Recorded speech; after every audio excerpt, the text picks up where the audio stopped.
लखनऊ में सीएम योगी आदित्यनाथ ने सपा अध्यक्ष अखिलेश यादव पर बोला जुबानी हमला। सीएम योगी ने कहा कि पहले बबुआ 12 बजे सोकर उठते थे, 2 बजे तैयार होते थे और 5 बजे जिम जाते थे।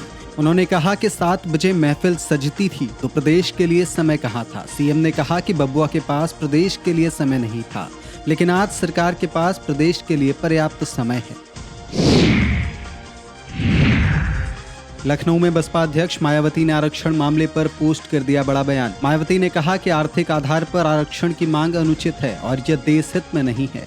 उन्होंने कहा कि आरक्षण में किसी तरह की छेड़छाड़ नहीं होनी चाहिए। मायावती ने कहा कि SC, ST, OBC आज भी गरीबी और शोषण का दंश झेल रहे हैं। उन्होंने कहा कि गरीबी उन्मूलन पर हर साल काफी धन खर्च होता है, लेकिन भ्रष्टाचार के कारण सही लाभ नहीं मिल पाता। मायावती ने कहा कि अपर कास्ट गरीबों को भी सही लाभ नहीं मिल रहा है। उन्होंने आरक्षण जैसे मुद्दे पर सस्ती राजनीति न करने की अपील की। लखनऊ में आम आदमी पार्टी के राज्यसभा सांसद संजय सिंह ने दिया बयान। उन्होंने कहा यूपी में कई स्कूल सिर्फ कागजों पर संचालित हो रहे हैं। उन्होंने 5 सरकारी स्कूलों का जिक्र करते हुए कहा कि भाजपा के लोगों को चुनौती देते हैं कि इन 5 में से एक स्कूल को खोज कर दिखाएं तो उन्हें 1 लाख रुपए का इनाम देंगे।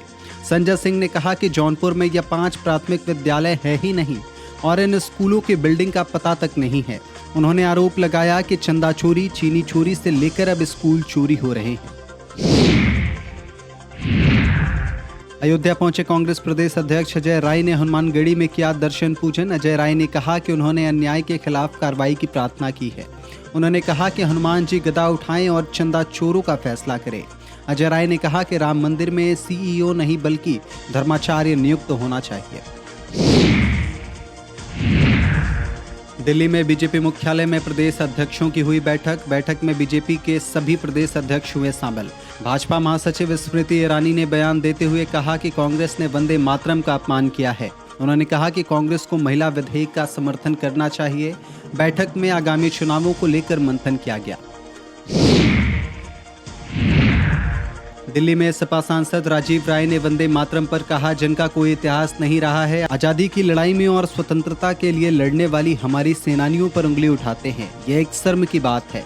इससे गंदा मजाक कुछ नहीं हो सकता है। लखनऊ में उत्तर प्रदेश सरकार में मंत्री ओम प्रकाश राजभर ने कहा, अखिलेश यादव को पिछड़ों को 27% आरक्षण देने पर जुबान नहीं खुलती है। उन्होंने स्वास्थ्य पर बोलने की फुर्सत नहीं है। समाज कैसे आगे बढ़े, इन सभी बिंदुओं को छोड़कर अखिलेश फजूल की बातें बोलना सीख चुके हैं। वे जनता के मुद्दों से ध्यान भटकाते हैं और जनता का वोट लेने का प्रयास करते हैं। पटना में बिहार सरकार में मंत्री निशांत कुमार ने कहा, मैं प्रजापति समाज समन्वय समिति द्वारा आयोजित सम्मान समारोह में शामिल होने आया हूँ। मेरे पिता हमेशा अति पिछड़ा वर्गों के उत्थान की वकालत करते थे। उन्होंने पिछड़ा वर्गों और अति पिछड़ा वर्गों के कल्याण के लिए एक अलग विभाग बनाने की पहल की थी। हमने पिछड़ा और अति पिछड़ा वर्गों के लिए बहुत कुछ किया, जैसे ग्राम गरीब परिवार योजना, कौशल विकास योजना, सिविल सेवा योजना और कर्पूरी ठाकुर छात्रावास योजना जैसी पहलें की।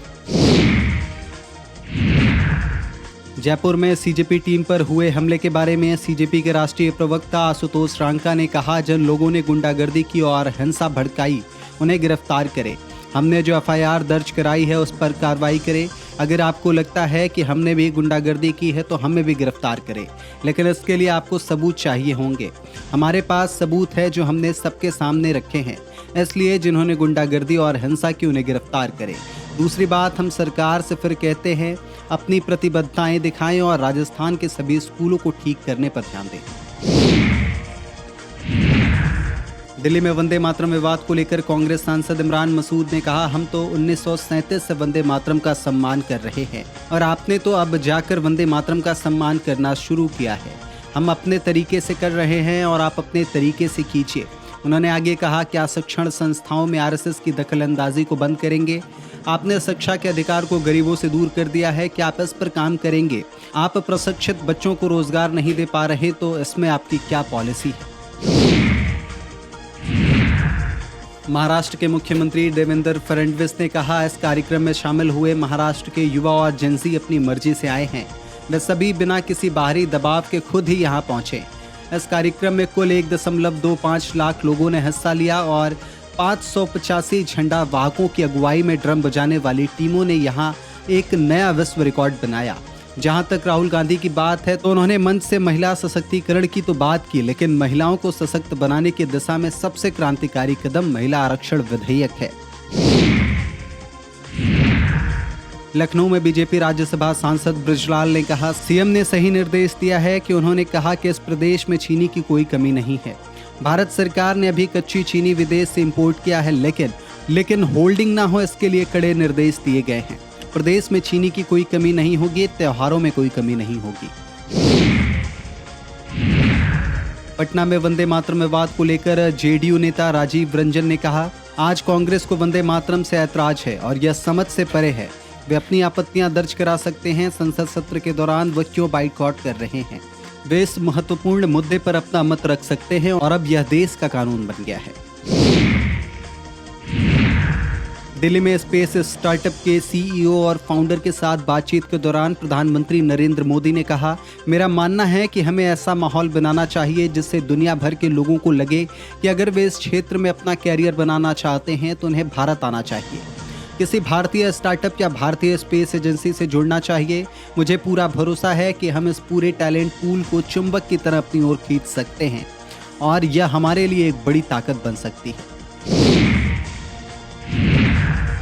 पटना में वंदे मातरम विवाद पर बिहार सरकार में मंत्री रामकृपाल यादव ने कहा, वंदे मातरम देशभक्तों के लिए है। यह करोड़ों लोगों की भावनाओं से जुड़ा हुआ गीत है।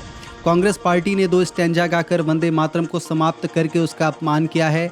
अब सदन में कानून बन गया है कि जो वंदे मातरम का अपमान करेगा उसके खिलाफ कार्रवाई होगी। जनता इन्हें कभी माफ नहीं करेगी।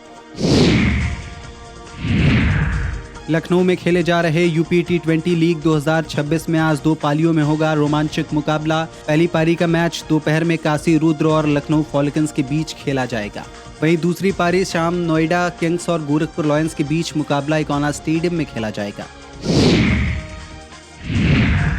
आगरा पहुंचे आजाद समाज पार्टी के अध्यक्ष चंद्रशेखर आजाद ने चुनावी तैयारियों को लेकर दिया बयान। चंद्रशेखर आजाद ने कहा कि संगठन और कार्यकर्ता को मजबूत करने का काम किया जा रहा है। उन्होंने कहा कि जमीनी स्तर की जांच करने के लिए लगातार विजिट कर रहे हैं। कन्नौज में मंत्री आसिम अरुण ने सीएम योगी आदित्यनाथ का किया धन्यवाद। उन्होंने रसोइयों का मानदेय बढ़ाने पर सीएम योगी का आभार जताते हुए कहा कि रसोइया बहनों को ताकत दी गई है। गोगरापुर में स्कूली बच्चों के आंदोलन को लेकर मंत्री आसिम अरुण ने कहा कि अव्यवस्था के लिए आवाज उठानी अच्छी बात है। प्रयागराज में डिप्टी सीएम केशव प्रसाद मौर्य ने अखिलेश यादव पर किया पलटवार। केशव प्रसाद मौर्य ने कहा कि उनके परिवार के ही 5 सांसद उनकी पार्टी में थे। उन्होंने कहा कि हो सकता है सपा के 5 सांसद और 5 विधायक ही रह जाएं। डिप्टी सीएम ने कहा कि सपा का भविष्य सफाई तक सीमित रह जाएगा। कांग्रेस पर निशाना साधते हुए उन्होंने कहा कि कांग्रेस को रविन्द्रनाथ टैगोर की विचारधाराओं को मानना चाहिए। केशव प्रसाद मौर्य ने आरोप लगाया कि कांग्रेस ने वंदे मातरम के टुकड़े कर देश के टुकड़े किए। मायावती के आरक्षण पर दिए बयान को लेकर उन्होंने कहा कि जो आरक्षण दिया जा रहा है वो आगे भी दिया जाएगा। उत्तराखंड के मुख्यमंत्री पुष्कर सिंह धामी ने कहा, कांग्रेस ने 1937 में अपने अधिवेशन में मुस्लिम लीग के दबाव में वंदे मातरम को बांटा था। आज भी तुष्टीकरण की नीति के कारण और वोट बैंक की राजनीति के कारण इस गीत का उन्होंने अपमान किया है। वंदे मातरम गीत गाते हुए देश की आजादी के लिए लाखों आंदोलनकारियों ने अपने प्राणों का बलिदान कर दिया। उत्तराखंड में केंद्रीय मंत्री शिवराज सिंह चौहान ने कहा, वंदे मातरम भारत माता की वंदना का गीत है। 1937 में मुस्लिम लीग के दबाव में कांग्रेस ने वंदे मातरम के 2 टुकड़े करने का फैसला किया और यही बाद में भारत का विभाजन का आधार बन गया था। अब फिर से वंदे मातरम के टुकड़े करने का अपराध और पाप कांग्रेस कर रही है और देश इसको सहन नहीं करेगा। फिर से देश को बांटने की साजिश सफल नहीं होने दी जाएगी।